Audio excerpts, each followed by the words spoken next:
of people who are on strike for the past year are vital, very vital to the public sector, and this is over pay and over conditions, and all of this has been going on for the past year or so. We are now going to Northern Ireland because at midnight vets in Northern Ireland walked out, and this is going to cause lots of problems, particularly in supermarkets, because it affects the food sector. Indeed, but most importantly, in the ports where the controversial framework document's only been operating from the start of October. I would really love to say that I'd been talking to the Secretary of State about the impact this is going to have. I've written to him on 4 occasions seeking a meeting, and I've yet to be offered a meeting.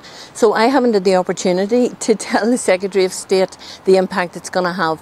Our members are fully aware of the impact it's going to have. We know that it's going to have a substantial impact on the food industry. We are not targeting this at food producers. We are very clearly not targeting food producers. We're not targeting farmers. This action is to bring it to the attention of decision makers to say civil servants have had enough. They perform a very valuable role throughout the economy here, and to be treated in the way that they have been treated, it's insulting. They feel that the derisory pay award they have received from a Secretary of State who has imposed a punitive budget on public sector workers, it needs to be lifted. Their view is this has to end, and they deserve a decent pay rise. Well, it's going to cause significant disruption to our retail and wholesale members who use the SPS facilities moving goods through the red lane.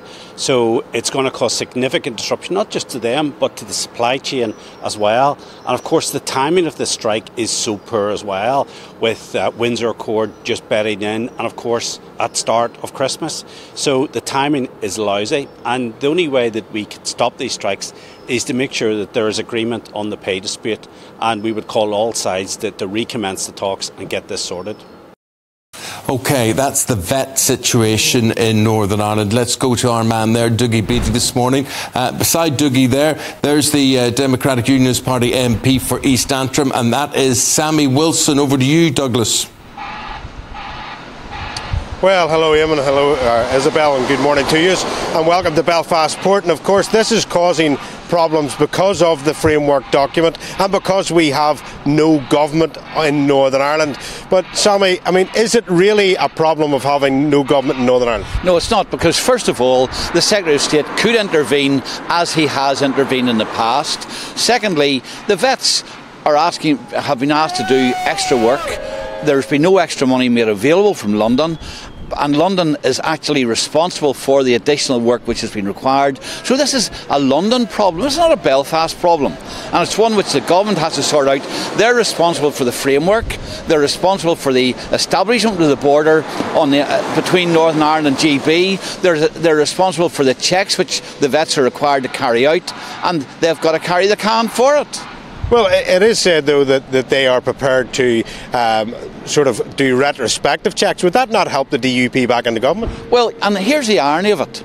We have been told that these border posts are essential to safeguard the EU single market. Checks have to be done before goods enter Northern Ireland in case they leak into the Republic. And now the government's saying, oh well, now we've got a problem, we don't have vets to do the inspections, etc. We'll just let the lorries through and we'll check them later on. If that's the case, then there's no need for a border. Why don't they just do retrospective checks all the time? That does away with the border. If the government's saying that retrospective checks are sufficient to safeguard the EU single market, then that's fine. I suspect, of course, that this situation will not be allowed to pertain for too long, because it's not the government that has the final say in this part of the United Kingdom, it's the EU. And I suspect that they'll be saying very soon, you can't do this.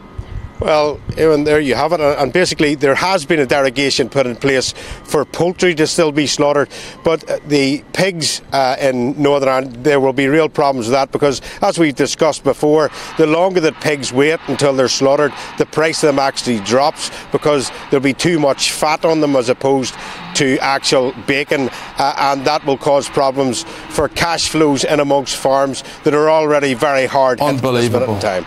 The intricacies, Dougie, you know, you and I talk about this off camera, and the intricacies for farmers, whether it's to do with cattle, whether it's to do with pigs, or whatever, and these little things that make the difference, because the world is ruled by supermarkets.